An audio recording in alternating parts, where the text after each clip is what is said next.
बांग्लादेश के नाम पर भारतीय मुसलमानों को मारा गया, पीटा गया। न जाने कितना जुल्म बांग्लादेशी मुसलमान बोल बोल कर भारतीयों को मारा पीटा गया, उन पर जुल्म किया गया। आपको पता है बांग्लादेश के नाम पर जब बांग्लादेश में हिंदुओं का कत्ल हुआ और कत्लेआम हुआ तो बांग्लादेश का एक खास समुदाय कुछ उखाड़ नहीं पाया। मोदी सरकार लल्लो चलाने के अलावा कुछ कर नहीं पाई। तो भारत के अंदर हिंदू समुदाय के हिंदू संगठनों ने मुसलमानों पर हमले किए, ये सबको पता है। और सबने बांग्लादेश के खिलाफ नारेबाजी की, प्रदर्शन किया। बांग्लादेश के अंदर आज भी हिंदुओं को मारा जा रहा है, ये क्लियर है। लेकिन मोदी सरकार से सवाल करने की औकात किसी फलाना समुदाय की नहीं हुई। फलाना समुदाय ने ही हिंदू राष्ट्र बनाने की बात कही। फलाना समुदाय ने ही कहा कि मोदी जी हैं तो सब चंगासी, मोदी जी 56 इंच की छाती वाले हैं, हमने शेर पाला है। अब मोदी का भी दोगलापन और उनके चाहने वालों का भी दोगलापन और हिंदू समुदाय की असलियत देखिए आप। जो तमाम हिंदू हैं उनमें वो हिंदू जो सच्चे हैं, उनकी बात नहीं कर रहा हूं, जो तमाम 2014 के बाद वाले हिंदू हैं, जो एक खास पार्टी के भक्त पहले हैं। आप समझ रहे हैं, आज दोनों नंगे हो गए हैं, सरकार भी और ये भी। दोस्तों, जहां इस बांग्लादेश ने बेचारे बांग्लादेशी हिंदुओं को कितनी बुरी बुरी मौत दी, उसी बांग्लादेश की पूर्व शेख हसीना जो प्रधानमंत्री हैं, पनाह मोदी ने उसे दी। और आज जब चुनाव वहां हो चुका है और अब वहां बांग्लादेश का नया प्रधानमंत्री शपथ लेगा तो आरएसएस का बात वही है। ओम बिरला जो है, जो कि पार्लियामेंट हाउस के कर्ता धर्ता है आरएसएस का ये आदमी, ये जाएंगे भारत को रिप्रेजेंट करेंगे बांग्लादेश में। बांग्लादेश के प्रधानमंत्री जब मतलब कसम खाएंगे, वोट लेंगे, तो भारत की तरफ से ओम बिरला वहां मौजूद होंगे। तो इतिहास दोहरा दिया गया है। अंग्रेजों का साथ देने वाली आरएसएस आज भी अपने दुश्मन के साथ ही है। आरएसएस ने देश की आज़ादी में कुछ नहीं किया और ना आज़ादी की लड़ाई लड़ी। उस वक्त भी ये आज़ादी की लड़ाई के खिलाफ थे और आज हिंदुओं के कातिल देश बांग्लादेश के नए प्रधानमंत्री के शपथ ग्रहण पर आरएसएस का ही आदमी जो संसद भवन का सभापति है वो पहुंचेगा। तो मानसिकता वही है। सलाम, नमस्ते, सत श्री अकाल। मैं हूं रजा और आप देख रहे हैं रजा ग्राफी का अंतरराष्ट्रीय प्राइम टाइम शो। एक वीडियो के अंदर दुनिया की तमाम बड़ी खबर आपके सामने। चैनल को सब्सक्राइब कर लीजिएगा, इस वीडियो को शेयर कर दीजिएगा।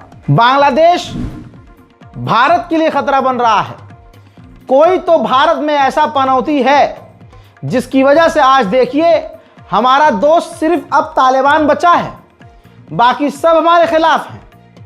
कल तक जो हमारे दोस्त थे आज हमारे खिलाफ हो चुके हैं। किसकी वजह से बुरा वक्त आया है मुझे बताने की जरूरत नहीं है, पनौती कौन है। और आप दोगलापन देखिए, जो योगी 4 साल पहले तक संसद में खड़ा होकर तालिबान को आतंकवादी कह रहा था, वही योगी सरकार, वही मोदी सरकार अब तालिबान के साथ डील कर रही है, अफगानिस्तान की सरकार को सपोर्ट कर रही है, दवाइयाँ, एम्बुलेंस, ह्यूमैनिटेरियन एड सब दे रही है। तवज्जो है। और हमारा कोई दोस्त नहीं है, चाइना दोस्त नहीं है, बांग्लादेश दोस्त नहीं है, पाकिस्तान ऑब्वियसली दोस्त नहीं है, कोई हमारा नहीं है। ईरान से ज़बरदस्ती हम कट रहे हैं, रशिया से भी हम दूर हो गए हैं, अमेरिका से हमारी ऐसी हो रखी है। बेड़ा गर्क हो चुका है भाई हमारी विदेश नीति का। वहीं यही बांग्लादेश भारत के लिए कितना बड़ा खतरा है और कितनी बड़ी डील कर रहा है। भाई euro fighter jet, typhoon fighter jet Bangladesh खरीदेगा। इटली के साथ एडवांस स्टेज में बातचीत पहुंच चुकी है और अब जब बांग्लादेश को Typhoon advance Eurofighter jet मिल जाएगा तो भारत के लिए बड़ा सरदर्द हो जाएगा। ये खबर खुद भारत के अखबार नव भारत टाइम्स में छप चुकी है। भारत को भी राफेल एडवांस फाइटर जेट 2030 के बाद मिलेगा। इसके अंदर लगभग 24 सुपर राफेल फाइटर जेट होंगे जिसका नाम F5 होगा। अभी हमारी वायुसेना के पास F3 है, 2030 के बाद डिलीवरी होगी। और इसमें कितना घपला होगा, कितना साहब का कमीशन होगा, इसकी जानकारी मेरे पास नहीं है, दिमाग आप खुद लगा लीजिएगा। पीएम केयर फंड की जानकारी देने से इनकार कर देने वाला एक बेगैरत आदमी जिसने मना करवा दिया कि ये बताना ही नहीं हमें, पब्लिक का पैसा है, अपनी मर्जी से दिया, हम क्यों बताएं भाई। हमारा देश का कितना बेड़ा गर्क हो रहा है आप सोच नहीं सकते। अभी और होगा।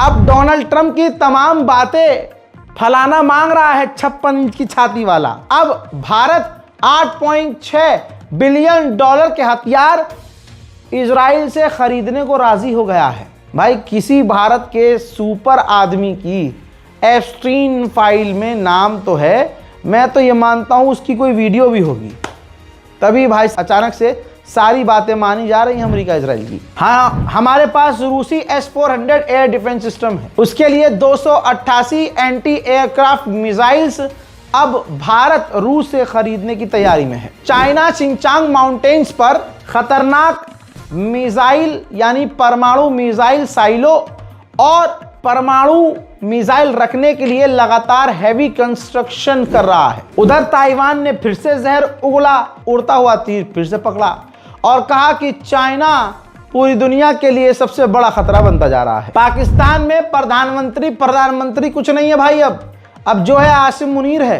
ये देखिए जर्मनी पहुंचा पाकिस्तान का आर्मी चीफ आसिम मुनीर और अमेरिका के विदेश मंत्री से वहां मुलाकात हुई।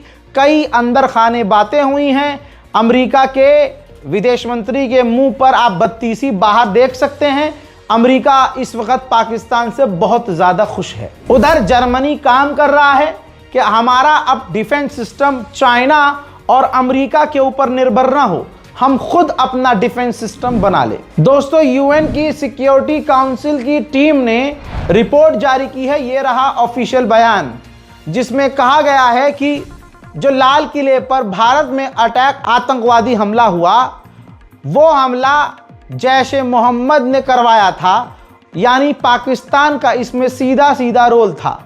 हजरात, आज दुनिया देख ले कि पाकिस्तान पूरी दुनिया के लिए खतरा है, बल्कि पाकिस्तान अपने ही पाकिस्तान के लोगों के लिए भी इतना बड़ा खतरा है कि पाकिस्तान में कभी मस्जिद उड़ा दी जाती है। आसिम मुनीर खुद एक आतंकवादी संगठन का हिस्सा है, बल्कि यह कहना ज्यादा सही होगा कि पाकिस्तान का आर्मी चीफ खुद आतंकवादी संगठनों को फंड करता है और उन्हें चला रहा है। बहुत बड़ा खुलासा हुआ है।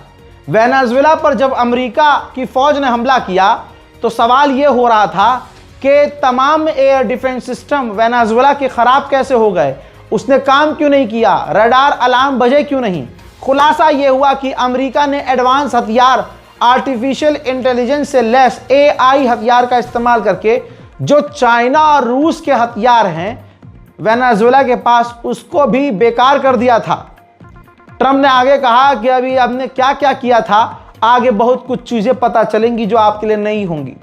तो दोस्तों, यहाँ पर ईरान तक ये बात जानी चाहिए कि आपके ऊपर भी अमेरिका जब अटैक करेगा तो अपनी सबसे खतरनाक और दुनिया की सबसे बड़ी ताकत इस्तेमाल करेगा, सबसे खतरनाक हथियार, जिसमें AI वाले हथियार भी हो सकते हैं। तो ईरान को ये समझ कर चलना होगा कि अगर अमेरिका हमला करेगा तो हो सकता है ईरान के मिसाइल लॉन्चर्स को भी वो बेकार कर दे, ईरान के डिफेंस सिस्टम को भी बेकार कर दे, क्योंकि ईरान खुद चाइनीज़ और रशियन एयर डिफेंस सिस्टम और मिसाइल्स और कई तरह के हथियारों का इस्तेमाल करता है। उधर अमेरिका का एनर्जी सेक्रेटरी वेनेजुएला पहुंचा है। ये काले लिबास में नजर आ रहा है और बाजू में वेनेजुएला की महिला नई राष्ट्रपति हैं। अब सब कुछ नॉर्मल हो गया है। ये वहां पहुंचा है जहां से तेल निकाला जा रहा है। ऑयल फैक्ट्री है वेनेजुएला में, यानी अब आप देख सकते हैं वेनेजुएला में सब शांत हो गया है, सब अपने राष्ट्रपति को भूल चुके हैं। और अब ये जो नई महिला राष्ट्रपति है, ये क्यों नहीं भूलेगी भाई उसको सीधा राष्ट्रपति पद मिल गया है। उधर क्यूबा की ऑयल रिफाइनरी के अंदर आग लग गई, जिससे काफी बड़ा नुकसान हुआ है। Mira, pues, algo grande pasó en la refinería. No, está cogiendo una fuerza terrible.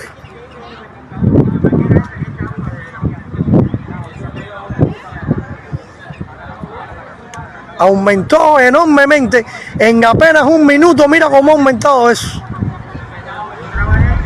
हजरात, ईरान के ऊपर कनाडा खतरनाक बयान दे रहा है।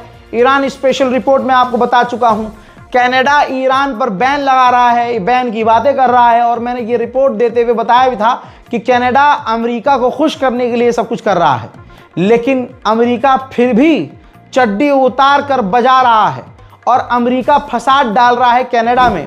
कनाडा का एक स्टेट है जिसका नाम है अल्बर्टा। वहां पर लगभग 2 लाख पिटीशन पर साइन किया गया है। 2 लाख लोगों ने सिग्नेचर किया है और मांग की है कि हमें अमेरिका से मिलना है और कनाडा से आज़ादी चाहिए। तो आप समझ रहे हैं कि अमेरिका किसी देश को तोड़ना चाहे तो वहीं के लोगों का इस्तेमाल करता है। ठीक कनाडा के साथ वही हो रहा है जैसा अमेरिका और इजराइल ने ईरान में करवाया हुआ है। और कनाडा जो है चूतड़ चाटने में लगा था अभी तक ईरान के खिलाफ बयान दे दे के कि हो सकता है ट्रंप खुश हो जाए और हमारा पीछा छोड़ दे। भाई, अमेरिका इजराइल ऐसे हैं जिनके लिए अक्सर मैं कहता हूं ऐसा कोई सगा नहीं जिसे अमेरिका इजराइल ने ठगा नहीं। उधर स्वीडन ने कहा है कि ग्रीनलैंड में हम अपने वॉरशिप, युद्धपोत और फाइटर जेट तैनात करेंगे। अंतर्राष्ट्रीय प्राइम टाइम रिपोर्ट में आज फिलहाल के लिए इतना ही। चैनल को सब्सक्राइब कर लीजिएगा, इस वीडियो को शेयर कीजिए और दुआओं में हमें याद रखिए। जय हिंद।